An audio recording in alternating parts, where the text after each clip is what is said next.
Hello. I have read 46 books so far in December. I'm trying to kick out a couple more, but if I do finish those, they're going to be discussed in January at this point because I've been wanting to make a YouTube video so bad. I've been making shorts and I really just miss the long form content. Anyway, it's book tag time. I have a series of questions and I'm going to answer them and we're going to discover things today. We're going to discover things, and hopefully, you'll come out of this with some book recommendations and some books that you can avoid, like the plague. So, the first question is, which book made you want to throw it through a window?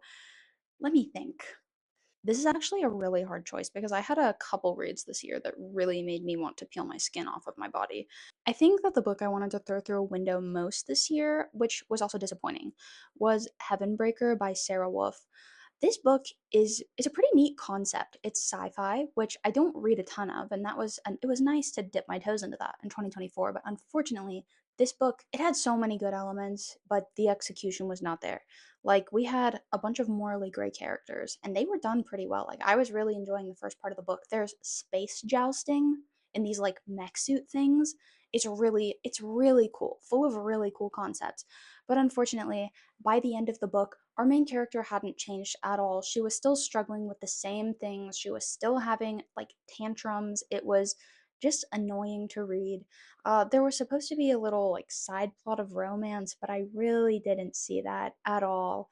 I just found myself getting really frustrated because it had so much potential, but it just failed so strongly. And I guess if I were to throw a book out of a window, it would be that one. What's next? What's a book that I DNF'd this year? I can't remember all of the books that I DNF'd because I don't keep a list, but I know that I DNF'd Emily Wilde's Encyclopedia of Fairies, which is actually something that I do want to revisit in 2025. I just wasn't in the mood for it at the time that I was listening. I think I made it about halfway through and it was kind of slow and I got bored and I wanted to read something else. So I did. I will get to it eventually. I know that it's a very well loved series, so I definitely want to give it a shot. Okay, next question. What was the most overhyped book you read this year? This is a hot take. When the Moon Hatched by Sarah A. Parker. If you've seen my shorts, I have voiced this opinion very loudly, so you would be aware of that. There were several things that I didn't really like about this book. It felt like the author just took every single romantasy trope that they could think of and then threw them together in this book and didn't really like plan it out very well. Like they just put them there because they knew that people liked those things. The plotting was predictable. Like I immediately knew we were going to have, spoiler alert, a memory loss thing going on. I knew that very early on. Like as soon as they clicked and it didn't make any sense, I was like, ah, there's a history here. I did enjoy aspects of the book, but overall I it just felt like they were trying to capitalize off of a bunch of hot topics and stuff, and I did not like. Okay, next question. Which book made you cry the most? The book that made me cry the most this year was The Seven Husbands of Evelyn Hugo. It's so good. It's literally so good. One of my favorite reads of the year for sure. I will say Monique's side of the story was pretty weak for me, but everything Evelyn Hugo and her people, I love. Next question. Which book felt like a warm hug? If I had to choose one, I think it would be Half a Soul by Olivia Atwater. I don't know why, but this book just it read like a fairy tale that I would have heard as a child. Like it was just very light and fun, and the romance was really cute. It felt like a hug to me. And if I had to pick another one, I would say Bookshops and Bone Dust by Travis Baldree. I don't know. I just have more of a fondness for Half a Soul for some reason. Next question. Which book gave you the worst case of secondhand embarrassment? I'm actually in the process of reading this book right now. I'm on like chapter 15 or something, but I'm reading Quicksilver.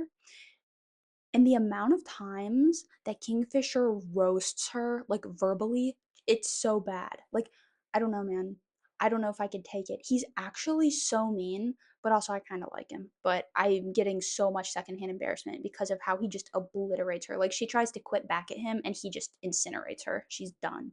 It's bad. And if I had to pick one besides that, like one that I've actually already completed, I'm in Love with Mothman by Paige Lavoie. There's a particular scene where our main character is trying to hide the Mothman from another character. And it's literally like Disney Channel when they're trying to hide something. So if it makes a sound, they like have an outburst. Or if it's standing up, then they position themselves between the other person and whatever they're trying to hide. Like, It's just really obvious and cringe. And I was in pain reading that. Next question. Which book surprised you the most in a good way? I actually have a couple mentions for this. First, I read Silver in the Bone by Alexandra Bracken this year, and I'd never heard about it before. It was just simply available in my library, so I thought it's available. I might as well read it. I don't have anything else in my library right now. So I picked it up, and it was actually a pretty good book. Like, the writing was very easy to follow, the story was exciting and definitely drew you in. The characters I liked. It had a lot of elements that I really did enjoy, and it was twisty. There were some twists at the end that were insane. It was not a five-star book, but it was definitely very good. It was just a pretty enjoyable book, and I really wasn't expecting it to actually be good because some of the books that I just pick up at random, we don't speak of them. Another one that I have to mention that surprised me was Ruthless Vows by Rebecca Ross. This is the second book in the Divine Rivals series. I didn't really like the first book very much. For one, both of these books, the lore, it doesn't make any sense. Like, you don't understand anything. Like, there is no why to the things that are happening. They're just happening and you're kind of there. The first book was okay. I wasn't a huge fan. I read the second book just for the sake of completing it and also because the cliffhanger at the end of the first book, it had me. This book was so much better. For me personally, I just enjoyed it so much more. And I'm not saying that it was a five-star read by any means, but I have never read a love that felt so genuine. Like, the way that they spoke to each other, the way that they thought about each other, it was just, it was really beautiful. And my heart was racing at the end of that book. It was crazy. Definitely not five stars, but definitely very pleasantly surprised. And I enjoyed it much more than the first. Next question. Which author became an auto buy after this year? Honestly, I read Ninth House by Leigh Bardugo this year, and then I read Hellbent, and I'm currently in the process of reading The Familiar, and I'm falling in love with her writing. I literally was thinking about this earlier today, and the fact that I've never really had an auto buy author. Like, I've never had someone that I will read everything that they write, but at this point, I'm starting to think that Leigh Bardugo might be that person for me. I initially didn't feel this way about her because I read Shadow and Bone, and I was not a huge fan, but I was just really surprised when I read Ninth House because it's so different than Shadow and Bone, and then when I started reading The Familiar, that's so different than both of the other books. So I think that Leigh Bardugo is very talented and diverse in her talent, and I'm just very intrigued by her writing style. I like it, and I want to know what she comes up with. I have liked most of her works. Next, which book had the most memorable characters? I think that the most memorable characters that I read this year were in the Crescent City series. I read the first two books in this series this year, and the second one I didn't like so much, but the first one is a work of art. That book is so good, it's actually insane. The plotting, so clever. The twists got me. Very good. And the characters in that book are so memorable. I don't know what it is about these characters, but they're just in my head. I don't know if they'll ever leave. Next on my list, which book had a great premise but fell flat? I already talked about this. It would have to be Heavenbreaker. That was such a disappointment. Next, what was the most predictable book you read? When the Moon Hatched by Sarah A. Parker. That was so predictable. Which book had the most disappointing ending? This one is also a little controversial, but The Very Secret Society of Irregular Witches. I was really into the first part of this book. I really liked it. It was creative, it was cute, but then the romance really fell flat for me as it progressed, and I also think that a level of realism was lost toward the end because we literally had three little girls animating a corpse with their magic, and they were giggling. It just lost me there. And I was a bit disappointed by that because so many people had raved about it, and I thought it will be good. And at first, I thought, yes, it is good, like I thought. I give it 3 stars. It was just mediocre. Next question. Which character would you most like to meet in real life? The character that I would most like to meet would have to be Noemi from Mexican Gothic. This was one of my favorite books this year, and I think it's one of my favorite books of all time now. Like, it is just a wonderful Gothic horror novel. Like, it is so good. I could go on for a very long time, but I will spare you for this video. Noemi is just so, like, cunning and charismatic, and I just love her. Like, when I was reading her personality, I liked her. So I feel like it has to be her. Next question. Who was the most annoying character you encountered this year? Immediately, that girl from A Study in Drowning. I don't remember her name. The main character, she did improve toward the end of the novel, but immediately she was Moaning Myrtle. Like, that is who she was, and it was so painful. I almost DNF'd the book because of how much I hated her. Okay, next question. Which book couple made you swoon the most? I've read a lot of book couples this year. Um, I almost said Nessa and Cassian, but then I thought I've read a bunch of Sarah J. Maas, and then I was like, wait, Rowan and Aelin. I love them together. I cannot wait to finish this series. I was reading Tower of Dawn and whatever the other one is where you have to like tandem read them, and I got about halfway through the tandem read, but then I ended up like graduating college and moving, and I just haven't returned to the series yet, but I'm so excited because I specifically love them. They are adorable, and I'm so here for it. Honestly, so many Sarah J. Maas couples, they're just like so good for each other. It's really cute. Okay, next question. Which book cover was your favorite? I have one that immediately comes to mind that I love. This is a hard choice, so I'm going to include a runner up. The runner up to the best cover would have to be A Fate Inked in Blood by Danielle L. Jensen. I just remember I listened to the audiobook for this book and I just had my phone on and I was like staring at that cover the whole time and I could not stop thinking about how beautiful it was. Like the hair, that book is really good, but this cover is just, it's lovely. Anyway, I think my favorite cover of the year is that of Together We Rot by Skyla Arndt. This book was decent. I'd say it's between 3 and 4 stars, and that cover is just beautiful. It perfectly encapsulates the vibe of that book. Like it's really perfect. Next question. What was the weirdest book you read?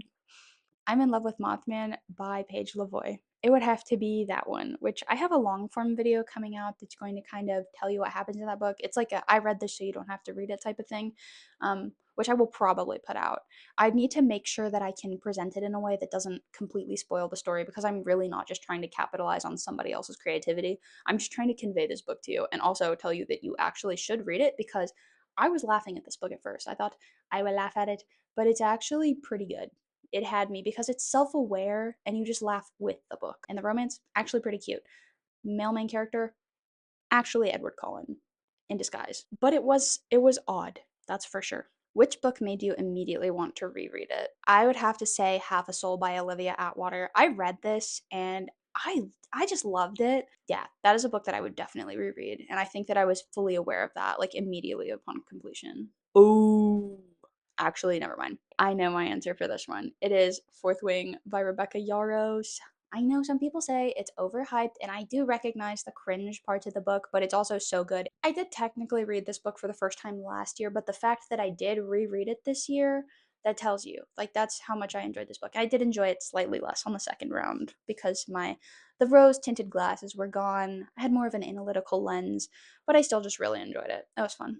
Okay, the next question is actually insane. I don't know how I'm going to answer it. I'm going to have to think. But if you could recommend only one book you read this year, which would it be? That is incredibly difficult. This was a very difficult decision to make. And I think that it could fluctuate for sure. But for now, I have settled on this answer. I think that if you're going to read any of the books that I read this year, it should be Mexican Gothic by Sylvia Moreno Garcia. This book, it's just so good. It is so good. The vibes are immaculate. The storytelling, so good. The world, immersive. The tropes, love them. Like, everything about this book. And like I said, I most enjoyed reading that main character, Noemi. Like, it's just so good. I'll tell you my runner ups just so you know what else I really enjoyed. The most immediate runner up was Odd Thomas by Dean Koontz, and that is one of my favorite books of all time. Like, it's literally so good. This year when I read it, it was a reread. I love Dean Koontz's writing style in this book. It's so unique to him and enjoyable thoroughly. This book will grip you. It definitely feels like a thriller, but it's also just it's so lovable. Odd is a character that I really like as well. The last runner up is House of Earth and Blood by Sarah J. Maas. I didn't enjoy the second book in this series nearly as much as I enjoyed the first, but the first was easily my favorite Sarah J. Maas book I've ever read. This book was just orchestrated so well. I read it and my mouth was hanging open on several occasions. It was so good. The reveals were very good. And that slow burn romance, the scene where Hunt comes home from, traumatic things and he wasn't expecting Bryce to be there. I'm getting heated. I really liked this book. I really liked this book. So, those are all of the questions that I'll be answering for you today. I do plan to do some other end of the year book videos, and those will be coming out soon if you're interested. I also post a lot of shorts recently if you're interested in those. So, if you like this video, you will get a reward. And if you comment on the video, if you want to find me somewhere else on the internet, I also have Instagram, TikTok, at least for the time being, and Fable if you want to join the book club. Next month, I think we're going to be reading The Poppy War. The poll isn't over yet, but that's what's winning so far. So, looking forward to it. And I will see you next time. I will see you next time. You are hypnotized.